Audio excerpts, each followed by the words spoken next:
sourire. Même si tu n'as pas les mots, garde le sourire. Yahweh là pour te guider, Yahweh là pour t'épauler, Yahweh là pour te sauver, Yahweh.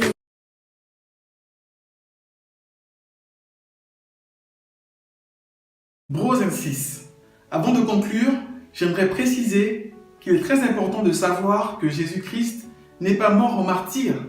On pourrait croire qu'il était au mauvais endroit, au mauvais moment, et qu'il a été pris malgré lui. Il a été crucifié. Mais c'est tout à fait faux.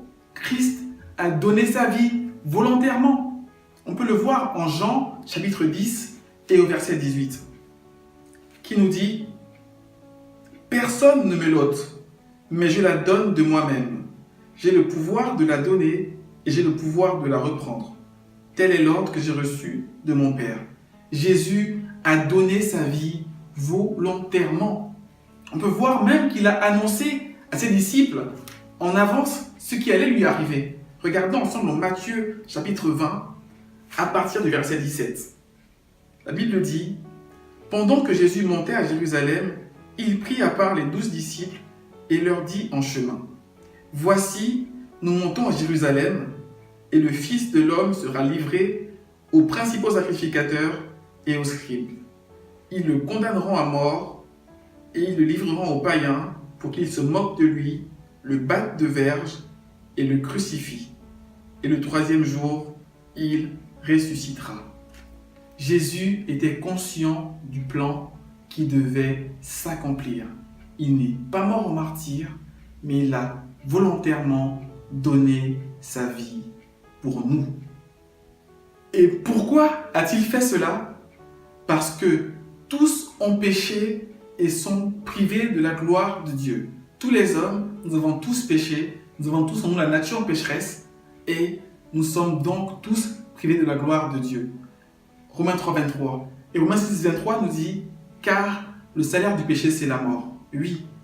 Bros and sis, chers amis, tous les hommes sont destinés à la mort éternelle. C'est pour cela que Dieu, qui a tant aimé le monde, a envoyé son Fils Jésus-Christ afin que quiconque croit en lui ne périsse point, mais qu'il ait la vie éternelle. Pourquoi tout ça? Pourquoi tant de souffrances? Pourquoi la crucifixion? Pourquoi le sang de Jésus a dû couler? Pourquoi tant de mal? Parce que Jésus voulait que les hommes aient le moyen d'être réconciliés avec Dieu le Père. Et c'est pour moi, et c'est pour toi, et c'est pour tout le monde qu'il a fait cela.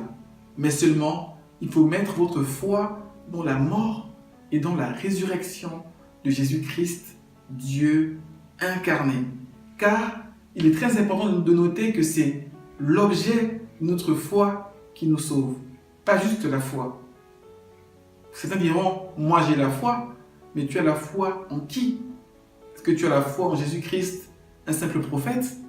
Ou est-ce que tu as la foi en Jésus-Christ, Fils de Dieu, Dieu fait chair, pour mourir sur la croix pour tes péchés? Très important, frères et sœurs, et j'insiste sur cela parce que de cela dépend votre éternité. Je vous laisse avec un verset, Jean chapitre 3 et au verset 36, qui nous dit « Celui qui croit au Fils a la vie éternelle. Celui qui ne croit pas au Fils ne verra point la vie, mais la colère de Dieu demeure sur lui. » Votre choix est à faire aujourd'hui.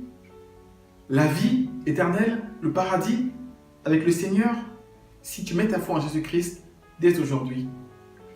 La colère de Dieu et le jugement dernier qui t'enverra en enfer pour l'éternité si la mort survient ou le retour de Christ survient sans que tu n'aies mis ta foi en lui pour être sauvé de tes péchés.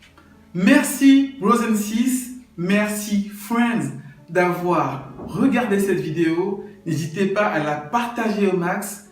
Tout le monde a besoin de savoir ce que Dieu a à dire aux hommes au travers de sa parole, la Bible. C'est aujourd'hui le jour du salut. Si votre cœur est touché par sa parole aujourd'hui, priez avec vos propres mots et demandez au Seigneur Jésus-Christ de vous sauver de vos péchés parce que par vos propres œuvres, vous ne pourrez pas vous sauver vous-même.